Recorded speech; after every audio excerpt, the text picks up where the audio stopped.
C'est lundi et c'est l'heure des informations sur la télévision de la famille. Bienvenue à cette édition. Au sommet de ce journal, hier dimanche a eu lieu la journée nationale du département enfants des Assemblées de Dieu du Burkina Faso.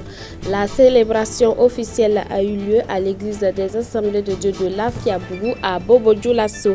Et puis le Centre international d'évangélisation Mission intérieure africaine dédicace un joyau de 12 000 places à Dieu. La cérémonie a eu lieu samedi dernier. Vous vivrez cela avec nous dans cette édition. Mesdames, Mesdemoiselles, Messieurs, bonsoir. Merci de nous recevoir chez vous.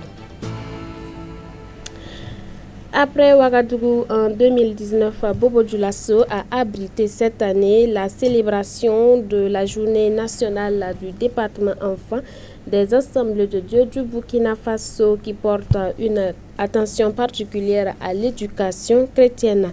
Les temps forts de la cérémonie avec Gédéon Tapsoba, Odette Zongina.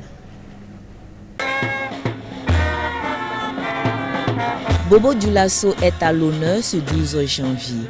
Le secteur 20 de la ville d'Odessia s'est réveillé ce matin avec la musique des fanfaristes et les pas des membres du bureau national du DENAD et des enfants de l'église des Assemblées de Dieu de Lafiabougou. Ce jour est inédit en ce qu'il marque en effet la deuxième célébration officielle de la journée nationale du département enfants des Assemblées de Dieu du Burkina Faso où un accent est particulièrement mis sur l'éducation chrétienne. Journée spéciale, culte spécial, programme spécial à Lafiabougou. Les enfants de l'église ont fait montre de leurs talents, savoir et connaissances de par leurs différentes prestations. La JAD et l'ASE ne sont pas restées en marge de cette réjouissance.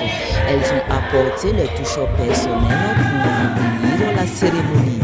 Le pasteur Moïse Ouida figure parmi l'un des rares leaders ecclésiastiques qui investit conséquemment dans le ministère parmi les enfants. Dans son allocution, il a félicité le bureau national piloté par le pasteur Fidèle Zouma pour la vision et l'initiative et a exhorté ses pairs à prioriser ce ministère pour une pérennisation de l'œuvre de Christ. Du haut de nos positions, acceptons mettre l'accent sur l'évangélisation et l'encadrement de nos enfants. C'est en cela que d'autres générations après nous, si Christ tardait réellement à venir, pourront parler alors de l'Église des Assemblées de Dieu et pourquoi pas organiser le deuxième centenaire. À sa suite, c'est un message édifiant et de remise en cause que le président Fidèle Zouma a passé à son auditoire. Autant d'enfants que Dieu t'a donné et que tu es fier. De la même manière, Dieu attend voir ses enfants au ciel et te demandera des comptes si jamais ses enfants n'arrivent pas au ciel. Nous interpellons les pasteurs.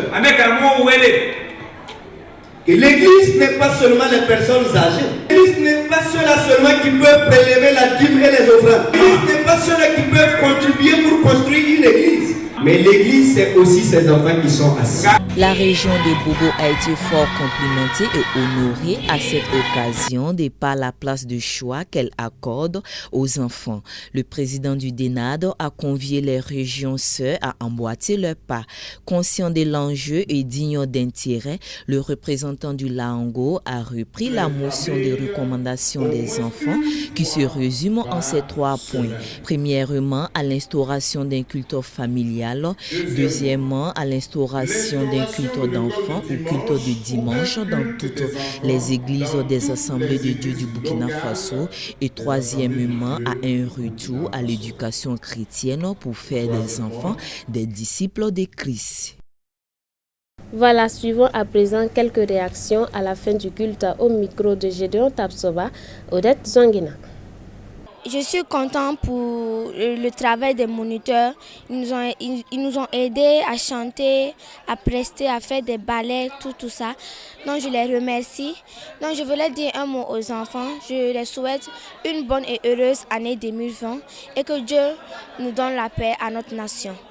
Je voudrais déjà rendre grâce à Dieu pour l'organisation réussie de cette journée nationale du DENAD et féliciter directement les organisateurs qui ont fait effectivement beaucoup d'efforts pour la réussite de cette journée. Alors, allant dans le sens du thème, il faut dire que c'est... je voudrais dire que si ce n'était pas le thème, il fallait le réinventer. Sinon que le thème vient à point nommé, et dans un monde chrétien où l'éducation, de façon générale, bat de l'aile, quand on parle aujourd'hui de l'incivisme et qu'on va voir des chrétiens y impliqués, on se demande effectivement pourquoi cela. Parce que quelque part, l'éducation a battu de l'aile dans la cellule familiale. Et ce thème vient interpeller tous parents que nous sommes à mettre du paquet et pour revenir effectivement à nos sources bibliques. Nous rendons grâce à Dieu pour cette journée nationale du DENAD et surtout nous rendons grâce à Dieu pour ce thème. Le thème qui a été choisi est un thème qui nous interpelle tous. Surtout nous les mamans, nous devons revenir à l'éducation chrétienne de nos enfants. C'est capital. Aujourd'hui, nous voyons l'incivisme qui prend de l'ampleur et nous voyons que c'est de la responsabilité de la cellule familiale et surtout des mamans à donner une bonne éducation aux enfants. Et si nos enfants sont bien éduqués, nos enfants seront la lumière parmi les autres enfants et nous allons voir que notre société ira mieux. Donc nous rendons grâce à Dieu pour ce thème et pour cette journée. Et nous encourageons les responsables du DENAD, les moniteurs, ceux-là que Dieu a appelés pour son service auprès des enfants, nous les encourageons à aller de l'avant dans l'œuvre et que Dieu les accompagne, que Dieu leur donne la victoire. Car les enfants, c'est l'église d'aujourd'hui et aussi de demain. Depuis plus de 5 mois, nous avons mis en place le comité d'organisation de cette journée nationale composé du président de Bobo Sud, qui est le pasteur Jean-Claude Bazier, le pasteur Sarfalao, et le président de Bobo Nord, qui est le frère Joël Ouedraogo, puis le coordinateur adjoint Samuel Atué, et puis le frère Dao. Nous avons composé un comité qui a réfléchi, qui a travaillé et qui en tout cas a bossé. Aujourd'hui, au sortir de cette organisation, nous bénissons le Seigneur parce que le bilan est largement au-delà de ce qu'on s'attendait. Dieu a réellement accompagné les activités, Dieu a accompagné les enfants qui se sont donnés et aujourd'hui nous sortons vraiment avec les actions de grâce. Nous sommes largement contents. Tout un autre sujet dans cette édition, mais toujours le même registre ecclésiastique. Le Centre international d'évangélisation Mission intérieure africaine a un nouveau joyau. L'édifice de 12 000 places a été dédicacé à Dieu samedi dernier par le fondateur du CUMIA. La cérémonie de dédicace a vu plusieurs actes et de nombreuses personnalités politiques, coutumières et religieuses ont pris part à la fête. Voyons cela dans ces images de Moïse Kinda. Le Saint-Esprit, ce lieu maintenant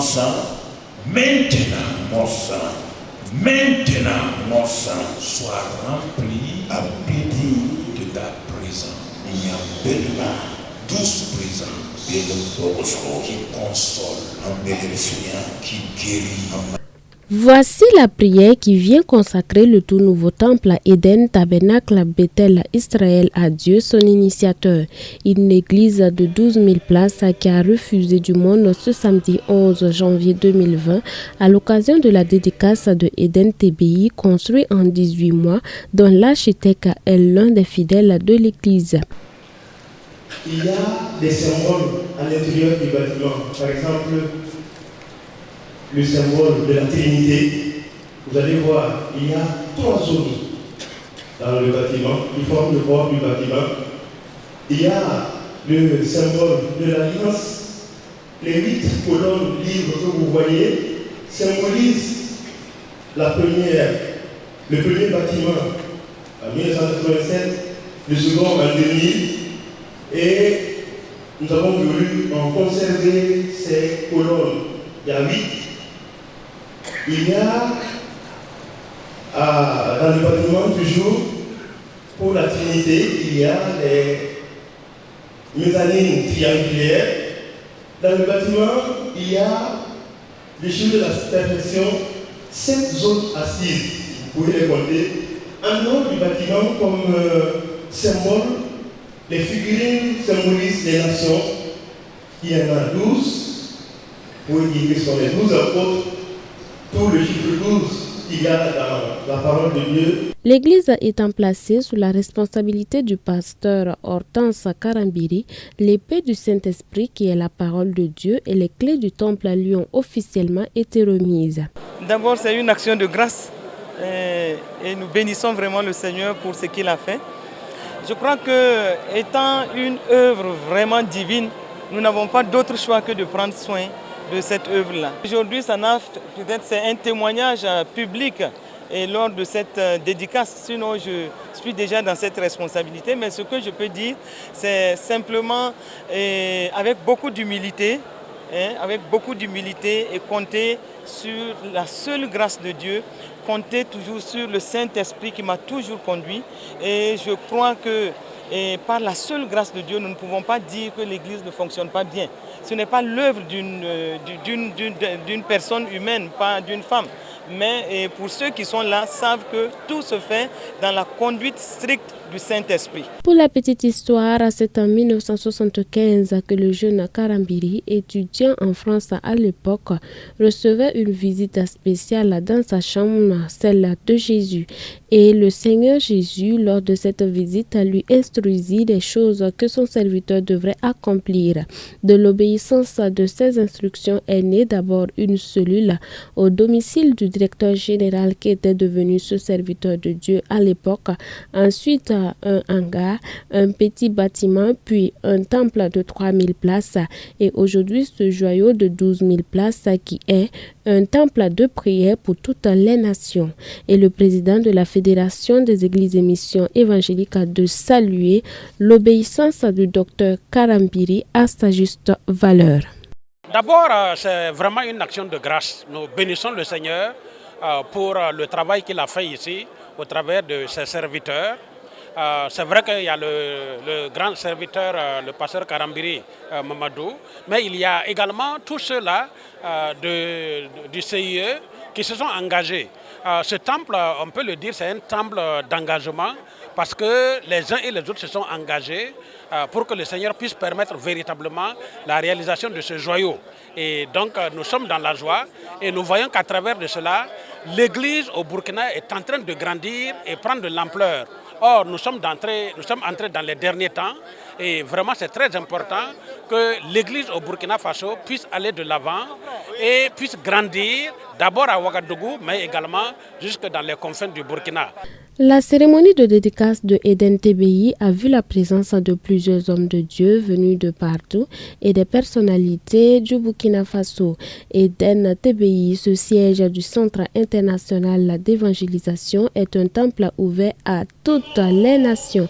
Cette cérémonie de dédicace fut un temps d'action de grâce et de reconnaissance à Dieu.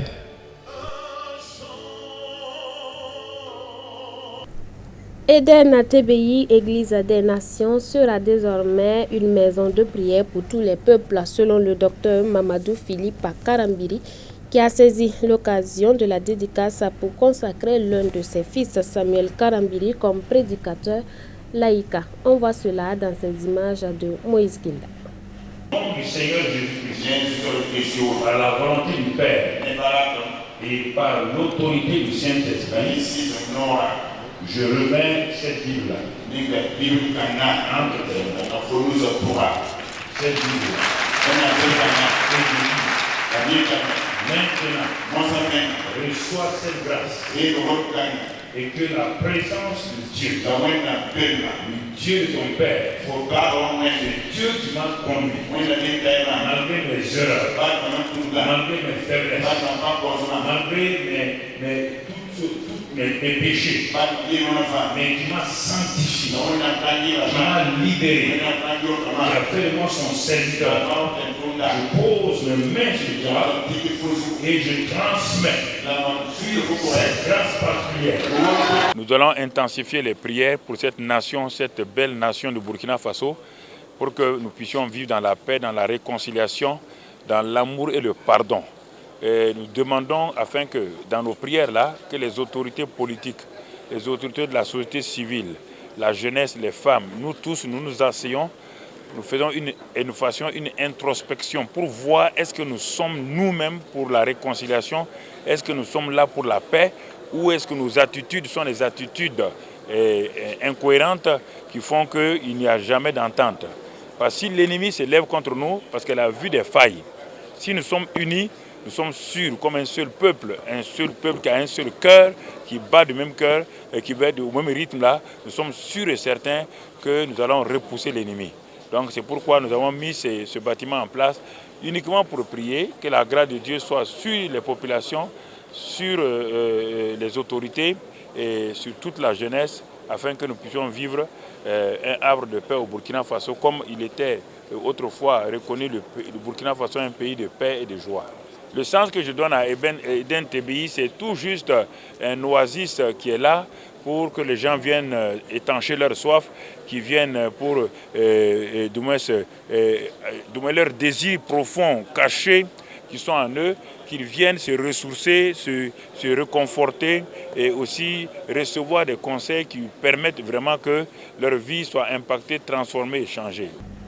Nous parlons sécurité dans cette édition. C'est aujourd'hui 13 janvier 2020 que se tient le sommet sur la situation sécuritaire au Sahel convoqué par le président Emmanuel Macron pour clarifier avec les présidents des 5 pays du G5 Sahel le cadre de l'engagement français dans la région et adopter une nouvelle feuille de route plus correcte. Nous reviendrons sur les conclusions de cette rencontre dans nos prochaines éditions. Et quelques jours avant, au Mali, à Bamako, les organisations de la société civile, la partie politique, majorité comme opposition, ont marché pour dénoncer l'intervention de la France dans les pays africains. La place de l'indépendance de Bamako était le lieu de rassemblement des associations de la société civile, partis politiques de la majorité comme de l'opposition, à la marche dénonçant la présence des forces françaises. Cette manifestation se tient à quelques jours du 7e anniversaire de l'intervention française, mais aussi du sommet des chefs d'État à Pau. Donc le bilan est désastreux, le bilan n'est pas bon du tout. Donc maintenant il faut changer. Quand vous êtes venu aider à quelqu'un, si vous n'avez pas pu, il faut te retirer. Nos militaires morts jour en jour, des dizaines et des centaines, nous on ne veut plus de ça. Aucun pays ne peut progresser sans l'aide de son propre aile. Seul l'oiseau vole de son propre aile. On est là pour toute l'Afrique, pas pour le Mali seulement. Parce que ce qui se passe ici au Mali, ça doit être faire mal à tout le peuple africain. Qualifiés par certains chefs d'État d'ennemis de leur pays, les organisateurs de ces manifestations réaffirment leur position qui ne sont pas contre les Français, mais simplement contre la politique que mène la France dans leur pays. La France est investie au Mali pour 2 grands objectifs principaux, à savoir la lutte contre le terrorisme et le soutien à l'État malien pour recouvrir l'intégrité de son territoire national. Et nous constatons que 7 ans après, cela reste toujours un rêve et cela reste toujours un discours vain et le peuple malien ne peut plus continuer à subir cette escroquerie diplomatique. Après cette manifestation, cap sur Pau, ville du sud du Burkina Faso le 13 janvier 2020, différentes de Pau en France, où des leaders tiendront le même jour un contre-sommet des peuples du G5 Sahel sur la présence française, mais aussi sur la nouvelle monnaie, ECO. En Éthiopie, il est temps de durcir la loi sur le port d'armes. Les députés ont validé le projet du gouvernement à renforcer la législation sur le contrôle des armes dans le pays et le Parlement a décidé de restreindre le droit de port d'armes. Voyons cela ensemble. La main levée des députés éthiopiens pour valider le projet du gouvernement de renforcer la législation sur le contrôle des armes dans le pays. Le Parlement a décidé de restreindre le droit de port d'armes en Éthiopie, alors que les violences interethniques ont pris une tournure dramatique ces derniers mois. L'arrivée au pouvoir d'Abiy Ahmed a permis une plus grande ouverture politique et libéré la parole, parfois extrémiste, des activistes. Une politique qui a ravivé les tensions communautaires. En avril dernier, le Premier ministre indiquait que l'État éthiopien avait saisi 21 mitraillettes, 33 000 armes de poing et quelques 300 000 balles entre les mains des civils. La nouvelle loi limite à une le nombre d'armes à feu qu'une personne adulte peut posséder. Et seules les agences étatiques sont désormais autorisées à en faire la commercialisation. Selon qu'on est en possession d'armes de contrebande ou qu'on se livre illégalement à la vente de fusils, les peines encourues varient entre 3 et 20 ans de prison. C'est la fin de cette édition, mais avant, je rappelle pour vous les grands titres de ce journal. Hier dimanche a eu lieu la journée nationale du département enfants des Assemblées de Dieu du Burkina Faso. La célébration officielle a eu lieu à l'église des Assemblées de Dieu de Lafiabougou. Et puis le Centre international d'évangélisation a inauguré samedi dernier un tout nouveau joyau de 12 000 places à son siège ici même à Ouagadougou. Ainsi s'achève cette édition. Merci de nous avoir suivis. Toute l'équipe de production se joint à moi pour vous souhaiter excellente suite de programme sur Canal Vincora. Demeurez bénis. En Christ Jésus, bonsoir chez vous.